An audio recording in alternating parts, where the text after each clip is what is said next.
CEO. Go for it, Thank you, man. thank you, Go sir. for it. Thank you. Trust me, it's not me. The guys pick the music, I just say yes. Hello, everyone. Come on now. Let's try that one more time. Hello, everyone. One more time. Hello, everyone.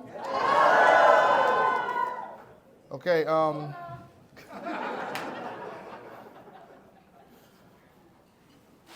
I would like to start my address by respectfully honoring the deep roots and the enduring contributions of African Nova Scotians, whose resilience, culture, leadership have shaped this province for many years and continue to strengthen our communities today. I would like to acknowledge distinguished leaders with us tonight. I do know that the Honorable Lina Metlesh Diab, the Minister of Immigration, Refugee and Citizenship Canada would be here. Members of Parliament here, members of the Nova Scotia Legislative Assembly present here. I want to acknowledge the presence of the former Premier of Nova Scotia, Stephen McNeill, and Ian Rankin, I believe is here. I would like to take a moment to acknowledge and thank the members of the Road to Economic Prosperity Advisory Committee who are present here tonight. And I'd like to thank you for your leadership and continued commitment to the important work. Community leaders, partners, family, and friends, and most importantly, the honorees who are here to celebrate. We are here to celebrate tonight. It is truly an honor standing in front of you for the 11th year.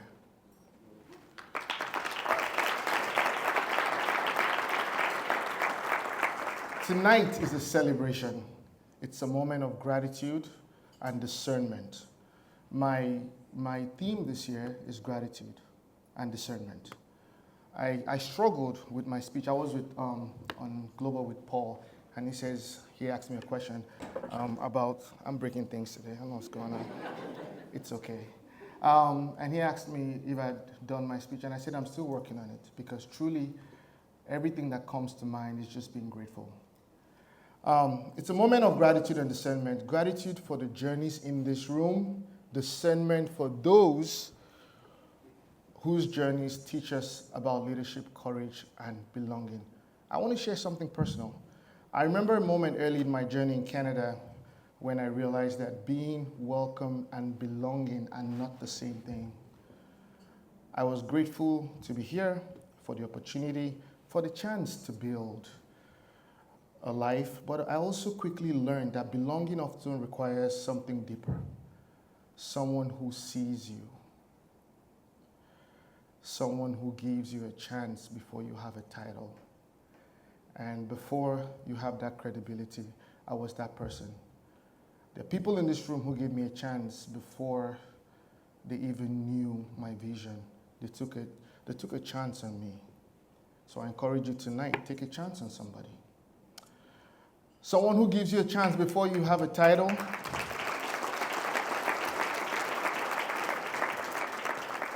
Before you have credibility and before the accent fades or your name becomes familiar.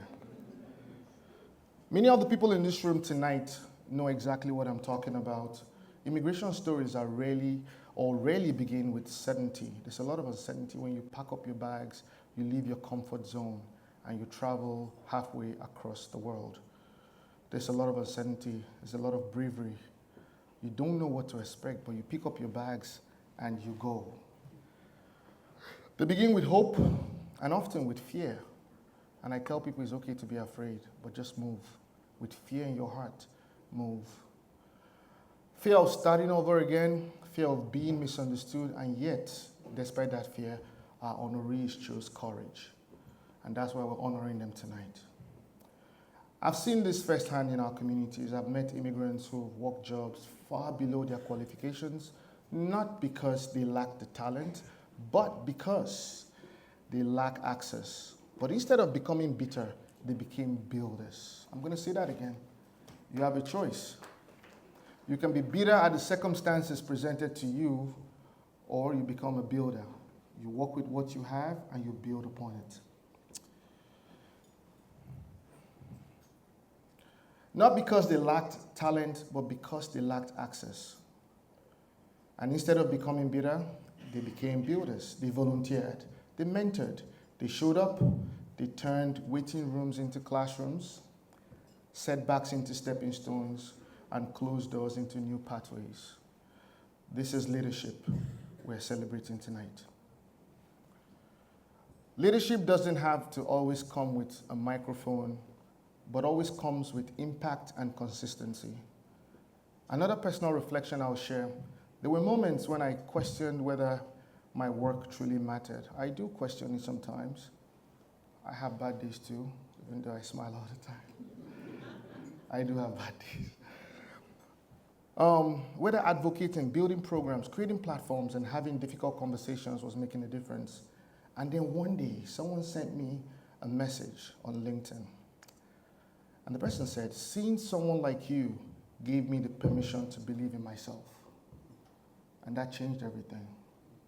I stopped caring about what people thought, and I knew that day that somebody was looking. It could be just one person, but I had to keep going. That is discernment in action. Discernment is the ability to look beyond credentials and see capacity.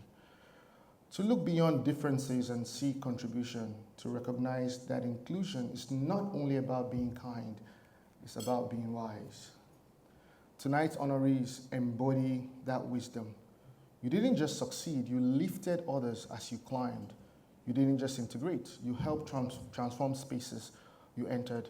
Your businesses, leaders, healthcare workers, educators, creatives, advocates, and community builders.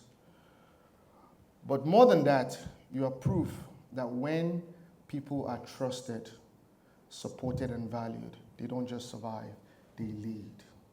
So I'm asking, please give someone a chance today. Give someone a chance to succeed. Give someone a chance to lead.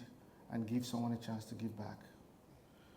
To the families in the room, your sacrifices are written in every success story we celebrate tonight. The late nights, the quiet encouragement, the belief that when we support each other, we grow together.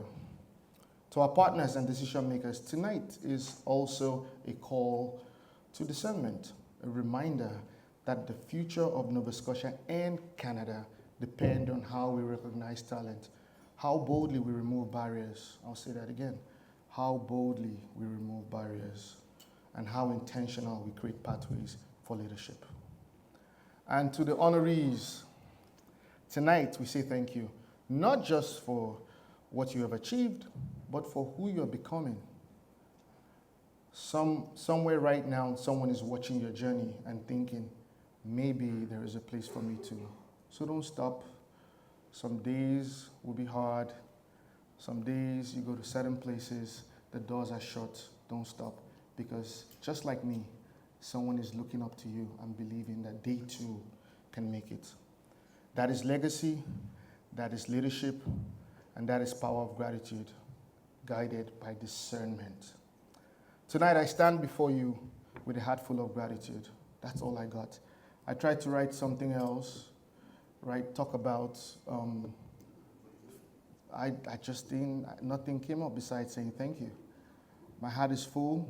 I'm not here on my own. I know that there's a lot of people who have worked hard to make this happen.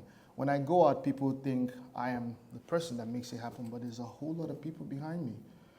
Gratitude for every person in this room who continues to believe in this dream and continue to support the work we do. Sometimes I think I'm crazy, and then people supporting me, like, where is he going with this? And then people are saying, let's go. Thank you to our partners for showing up. Thank you to our partners, Cox & Palmer, the Halifax International Airport, Sacred Heart.